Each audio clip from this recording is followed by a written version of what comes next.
tried to breed a race of super cattle. During the 1920s and 1930s, the Nazis attempted to resurrect a long-extinct race of cattle called aurochs. Described in ancient times by Julius Caesar as just slightly smaller than an elephant and with a nasty temperament, aurochs roamed the European continent and were prized by hunters and warriors who killed them as a test of courage. Due to their near-legendary status, the aurochs fitted perfectly with the Nazi belief of a glorious Aryan civilization. Two zoologist brothers, Lutz and Heinz Heck, won active support from the Nazis to try to bring back the aurochs. They employed several selective breeding programs of different cattle until they could achieve a genetically perfect rock. They ended up with a smaller and less muscular version of the auroch, which later came to be known as Heck cattle. Most of these cattle died during the Second World War. Those that did survive were transported and kept in a Belgian preserve. Most recently, more than a dozen Heck cattle were taken from the preserve in 2009 and shipped to a farm in Devon, UK. Not exactly the Nazi invasion of Britain Hitler wanted. Planned to brainwash Germans with nationwide cable TV. In a move that eerily resembles George Orwell's famous dystopian novel 1984, the Nazis attempted their own brand of national mind control using television. More than anything, Adolf Hitler and Nazi propagandists saw how effective televised broadcasts were in controlling the masses. To that end, they enlisted the help of Walter Bruch, an engineer who had earlier developed CCTVs to help the military safely monitor experimental rocket launches. Bruch proposed setting up a broadband cable from Berlin to Nuremberg. Television screens would be installed across the country in various public spots and included a variety of Nazi propaganda that focused mainly on pro-Aryan programs. Ideas for the broadcasts included a reality show called Family Chronicles, An Evening with Hans and Gelly, which showed the ideal lifestyle of an Aryan family. Another, bloodier idea involved showing the films of traitors executed by the Nazis. Fortunately, Germany's subsequent defeat prevented the Nazis from ever realizing their plan. Try to steal Christmas. The Nazis took great pains to make everything conform to their misguided ideology, and Christmas was no exception. At first they tried to ban the celebration of Christmas, but failed to do so. It was simply too popular for the German people. Having failed to abolish it, the Nazis instead tried to corrupt Christmas in its entirety. They tried to convince the public that Christmas was a winter solstice festival. Familiar figures such as Santa Claus became Odin, while Jesus, Mary, and Joseph were transformed into Aryan-like figures. Even the Christmas tree was not spared, as Nazi swastikas and runs replaced the traditional decorations. Christian hymns were omitted in favor of songs that faded the Aryan race. This delusional attempt to subvert Christmas reached its peak when the Nazis attempted to glorify Hitler as the Messiah.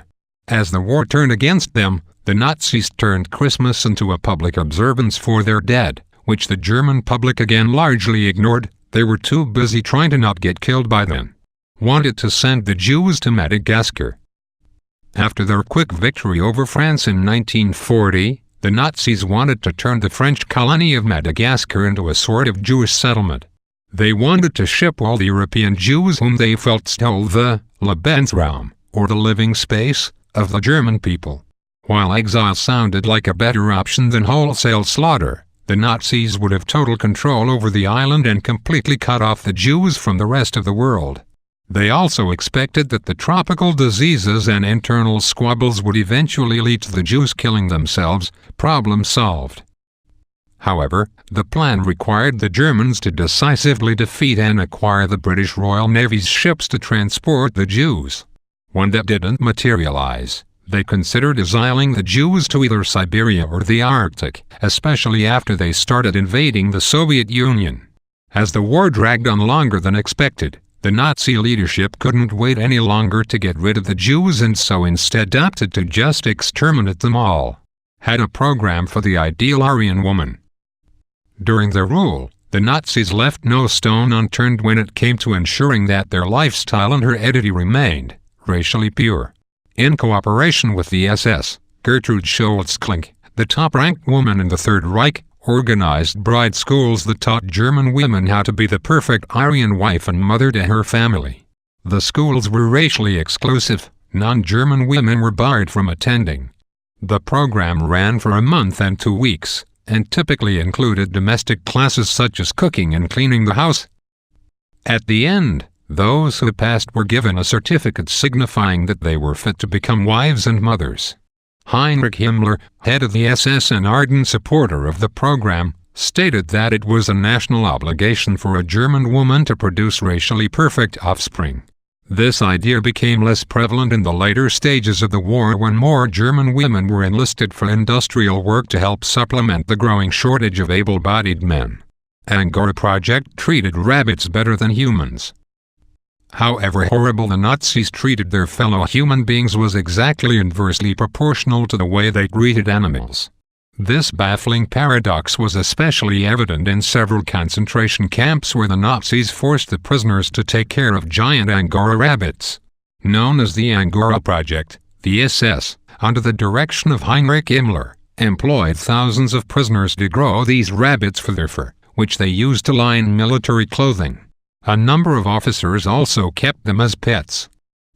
What made this especially cruel was the fact that the Nazis treated the rabbits infinitely better than the prisoners. While millions of prisoners starved or died inside the camps, the rabbits enjoyed their own spacious pens, complete with nutritious meals every day. One camp commandant stated in his confession, "The best-fed creatures of Mauthausen concentration camp were the Angora rabbits that the SS used for pets. Fed their soldiers candy-coated drugs." One of the lesser-known reasons why Germany's Blitzkrieg, or Lightning War, was so successful early on in the war was due in large part to the Nazis turning their own soldiers into drug addicts.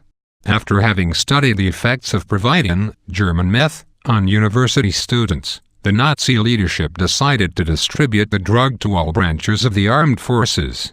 The drug enabled the soldier to perform for longer periods without rest and take more risks. Later on, the drug became coated with either candy or chocolate to make them more edible. However, as one might guess, soldiers who became addicted to Providin became heavy drinkers and took opiates to counter the effects of meth. By 1944, the Nazis experimented with an even more powerful drug to help them counter the Allied invasion. They mixed Providin, cocaine, and morphine to create D9, which they first tested out on prisoners. They were convinced of the drug's effectiveness after the prisoners displayed superhuman amounts of strength and endurance and would have started mass production were it not for the Allies' rapid advance into Germany. On the other side of the world, the Japanese also gave out its own version of meth called Hiropon to their soldiers. The drug contributed heavily to the Japanese attitude of never surrendering, and especially in the willingness of kamikaze pilots to follow through with their suicide missions. Actually employed occultists. While it is general knowledge that some high-ranking Nazis engaged in the occult, more obscure is the fact that they actually believed enough in the power of occultists to have employed them for military purposes, with three of the most well-known examples being Wilhelm Wolff, Ludwig Straniak, and Wilhelm Gutbrlet. Wolff, an astrologer, was tasked by the Nazis to find Italian dictator Benito Mussolini, who was captured and kept in captivity, which he did correctly using his psychic gifts. Straniak, an architect by profession, used his dowsing abilities to precisely guess the location of the German battleship, the Prince Eugene, which was on a secret mission near Norwegian waters. Perhaps the most dangerous of the three was Gutbrlet, a physician. As one of Hitler's earliest and closest followers, he allegedly possessed the power to sense the presence of Jews even if they were in a large crowd. Hitler sought him out for his power and even turned him into something of a race consultant. Almost completed the world's largest hotel resort. Not all Nazi propaganda focused on fear and deception. They figured that they could control the masses better if they provided them with a wide range of benefits. Under its Strength Through Joy program, the Nazi government attempted to build one of the largest hotel resorts in the world. Situated on an island off the coast of Germany's Baltic Sea, Hotel Prora had a length of 4.5 kilometers, 2.8 miles, and was designed to accommodate 20,000 people. The hotel came complete with luxurious amenities such as restaurants, cinemas, and even a railway station. The Nazis especially hoped that the hotel would ease the tensions between the German working class and their employers and enable them to work better together. Unfortunately, the hotel was never finished, as workers involved in the construction were transferred to weapons manufacturing plants after Germany invaded Poland in 1939. Later on, the Soviets discovered the hotel and tried to destroy it, but with little success. In 2011, the hotel was reopened as a youth hostel and has since attracted the attention of tourists and history buffs due to its ignominious connection to the Nazis. Had plans for a Fourth Reich. After Germany's defeat in the battle for Stalingrad in 1943, it became clear to some top-ranked Nazi economists and industrialists that the war would be lost. It was about that time that they began to make contingency plans for a post-war Fourth Reich. In a document titled the Red House Report, key industrialists met in Strasbourg and agreed that this new regime would focus on financial rather than military operations, and would fund the underground Nazi party until such time that they could again resurface and take over the country.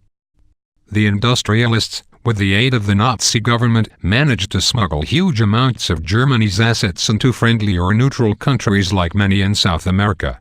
After the war, most of the Nazi leadership was sentenced to death or duly punished, while the industrialists got away with a mere slap in the wrist.